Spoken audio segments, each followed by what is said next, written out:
Baik, salam sejahtera untuk kita semua. Perkenalkan, nama saya Realino Donato Nindya Putra dari kelompok 3 karakterisasi material dengan NPM 230626493. Pada kesempatan kali ini saya akan menjelaskan, akan mempresentasikan tentang prinsip kerja instrumen instrumen analisis kimia yang nantinya akan saya dan teman-teman juga lakukan dalam praktikum karmat nanti.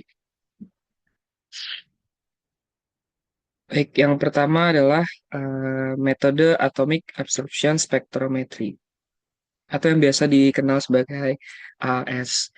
Jadi definisi singkat dari metode ini itu merupakan metode analisis kimia yang mengukur konsentrasi khususnya logam pada sampel berdasarkan penyerapan cahaya oleh atom bebas.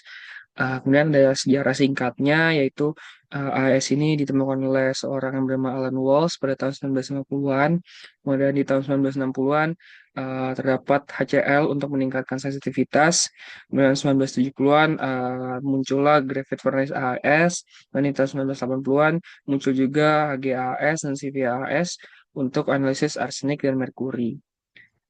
Kenapa AS ini penting dalam metode dalam teknik analisis kimia ini? Karena dia bisa mendeteksi dan mengukur logam di jumlah yang sangat kecil, yaitu di satuan ppm sampai ppb, dan dia akurasi tinggi juga dan sensitivitasnya baik. Prinsip dasar dari AS sendiri. Jadi AS ini menggunakan prinsip kalau atom itu bisa menyerap cahaya pada panjang gelombang spesifik.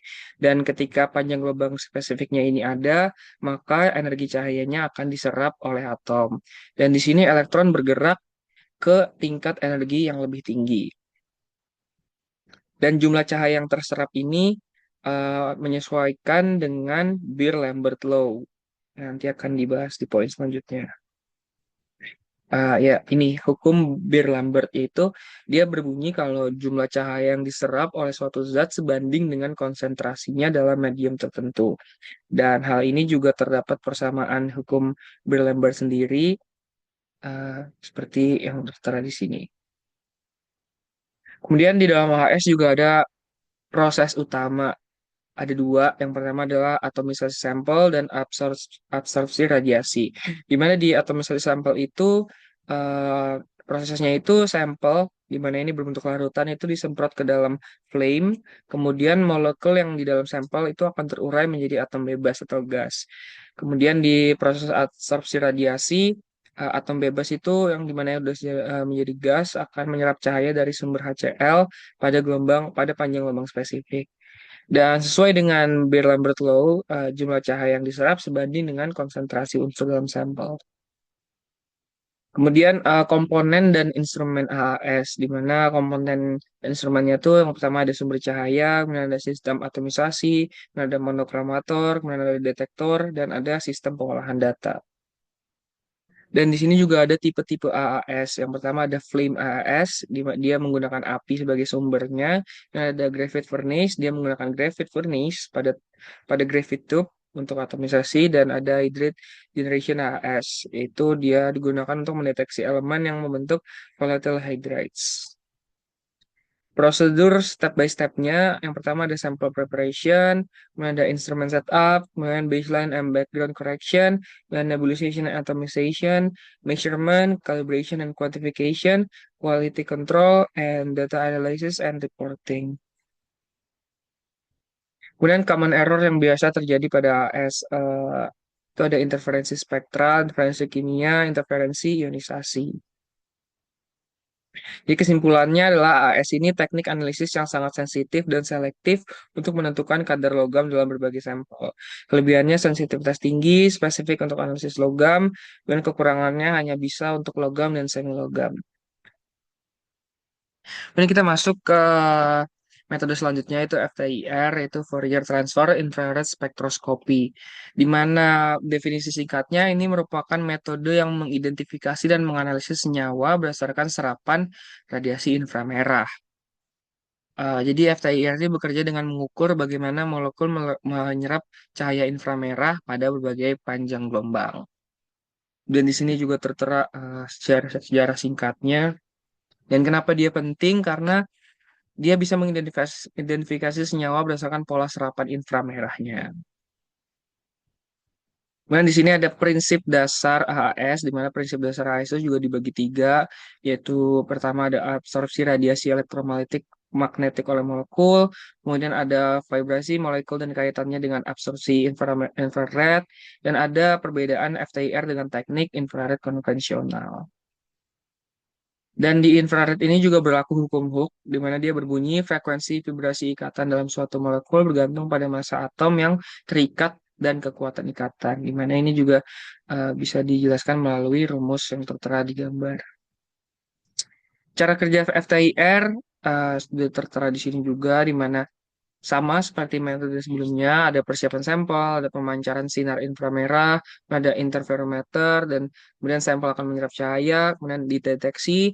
Setelah itu, setelah dideteksi akan ditangkap oleh detektor, maka akan langsung dianalisis. Komponen utama dalam FTIR itu juga sama, ada sumber radiasi, interferometer, sampel holder, detektor, dan sistem pengolahan data. Tipe-tipe FTIR ada empat, ada transmission FTIR, ada ATR FTIR, ada diffuse reflectance infrared Fourier transform spectroscopy, dan gaseous FTIR. Common errors ada kesalahan instrumen, kesalahan persiapan sampel, interferensi air dan carbon dioxide, baseline drift, dan overlapping peaks.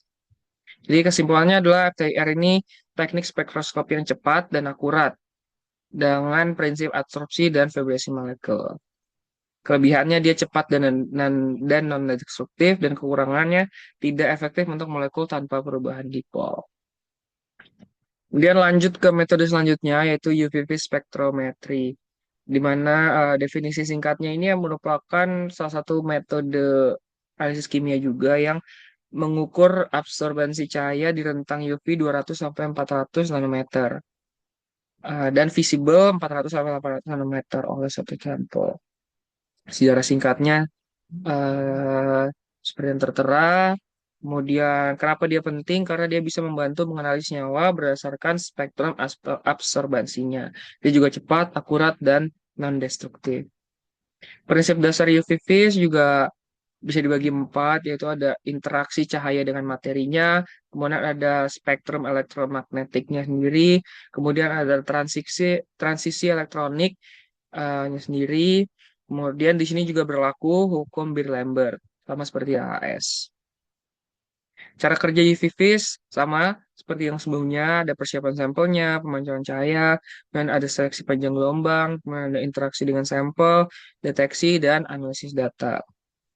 Komponen utama dalam instrumen UV-Vis sama juga masih ada sumber cahaya, monokromator, sampel holder, detektor, dan komputer untuk menganalisis. UV-Vis ada terdapat tiga macam, ada spektrofometer single beam, spektrofotometer double beam, spektrofotometer array. Common error, biasa terdapat kesalahan sampel, kesalahan pengukuran, interferensi spektral, fluktuasi sumber cahaya, dan kesalahan kalibrasi. Jadi kesimpulannya adalah UV spektrofotometri, teknik analisis yang cepat, akurat, dan non-destruktif untuk menentukan konsentrasi serta mengidentifikasi senyawa berdasarkan serapan cahaya di rentang 200 sampai 800 nanometer. Lanjut ke metode yang terakhir yaitu STA, di mana ini adalah metode analisis kimia yang thermal yang menggabungkan antara TGA dan DSC. Di sini juga ada sejarah singkatnya dan kenapa dia penting karena dia bisa menghemat waktu, dia juga memberikan data yang lebih akurat dan dia juga digunakan dalam pengembangan material baru. Prinsip dasar STA dia ini menggabungkan dua metode TGA dan DSC dalam satu eksperimen untuk mengukur perubahan massa dan energi panas secara simultan. Cara kerjanya terlampir, ada cara kerja TGA sendiri dan cara kerja DSI sendiri. Kurang lebih sama sih. Komponen utamanya pun juga sama, ada timbangan mikro, sensor suhu, furnace, sistem atmosfer, sistem pengolahan data, dan lain-lain. Tipe-tipe STA juga ada STA standar, high resolution STA, dan evolved gas analysis. Common errors-nya terjadi bisa pada sampelnya, kondisinya, data, kesalahan kalibrasi, dan juga faktor lingkungan. Jadi kesimpulannya adalah STA teknik yang menggabungkan TGA dan DSC untuk menganalisis perubahan massa dan energi panas secara simultan. Jadi sekian saja penjelasan dari presentasi untuk tugas Karmat.